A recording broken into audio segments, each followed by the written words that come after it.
पहलगाम में हुए आतंकी हमले को लेकर भूतपूर्व सैनिकों में काफी आक्रोश उबाला है। धनबाद के रणधीर वर्मा चौक पर पूर्व सैनिकों ने आतंकवादियों के इस कायराना हमले पर पाकिस्तान को मुंहतोड़ जवाब देने की मांग भारत सरकार से की है।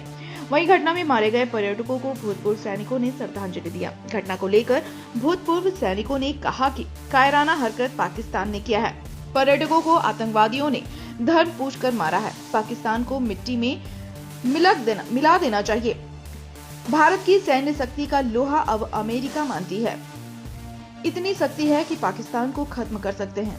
अब पीओके नहीं, पूरा पाकिस्तान बदला लेंगे, बदला लेंगे, बदला लेंगे, बदला लेंगे। पाकिस्तानी आसिफ मुनीर होश में आओ, होश में आओ, होश में आओ, होश में आओ। पाकिस्तान मुर्दाबाद, मुर्दाबाद, मुर्दाबाद। बदला लेंगे, बदला लेंगे, बदला लेंगे, बदला लेंगे, बदला लेंगे। आगे बढ़ो, हम तुम्हारे साथ हैं। मोदी जी आगे बढ़ो, हम तुम्हारे साथ। बदला होगा, बदला होगा, बदला होगा। पाकिस्तानी आसिफ मुनीर होश में आओ, होश में आओ, होश में आओ।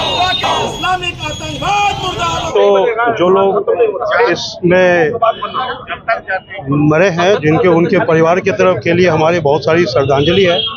और पूर्व सैनिक के साथ तो पिछली बार 99 जो कारगिल वार था उसमें भी हम लोग डायरेक्टली इन्वॉल्व थे। अभी आपने पूछा था कि फौजी तैयारी रहते हैं कि नहीं, हम लोग हमेशा तैयार रहते हैं।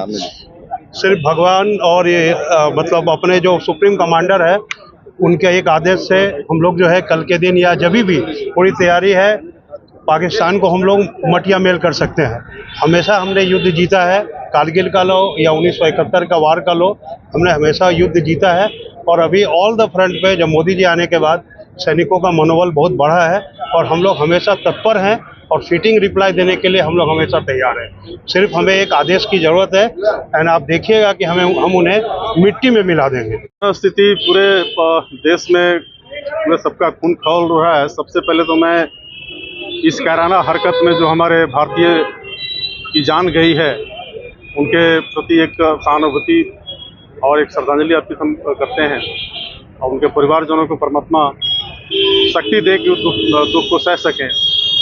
लेकिन ये जो अलग टाइप का पाकिस्तान ने हरकत किया है, इसका भारत सरकार से हम यही मांग कर रहे हैं कि एक अलग तरह से, जिस तरह से अलग तरीके से इन्होंने ये दूसरे धर्म पूछ के, जाति पूछ के जो निहत्थे निर्दोष लोगों को मारा है, इसी प्रकार का एक भारत सरकार से कठोर कार्रवाई करने की हम लोग मांग करते हैं। घटनाएं होती उस समय क्या निर्देश मिलता है सरकार से? निर्देश हमेशा सख्त आदेश रहता है कि आप कहीं हमारे लिए सैनिकों का हाथ बंधे हुए नहीं है।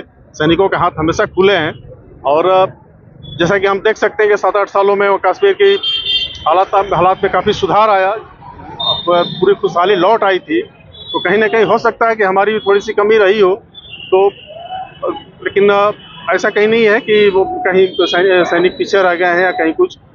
चुन के सबसे एक का बदला लिया जाएगा। प्रधानमंत्री जी बिना कहे भी बहुत कुछ कर देते हैं। जैसे उन्होंने कल ही 5 स्टेप लिए हैं, काबिले तारीफ है। पाकिस्तान के पास खोने के लिए तो कुछ भी नहीं है, लेकिन फिर भी अपनी हरकतों से बाज नहीं आएगा कि हमें परेशान करता रहे, हमें तंग करता रहे। तो हमें आशा है कि भारत सरकार कठोर से कठोर निर्णय लेगी। आतंकवाद आखिरी सांस ले रहा है, आतंकवाद आखिरी सांस ले रहा है।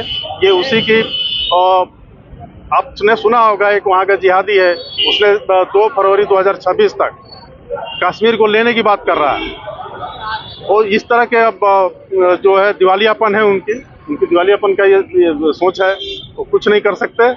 और बहुत पाकिस्तान अपने ही पेट पे लात मार रहा है, अपने नागरिकों को गड्ढे में धकेल रहा है। अभी सब कुछ बंद हो जाएगा, आप देखते रहिए। कहीं का नहीं रहेगा पाकिस्तान।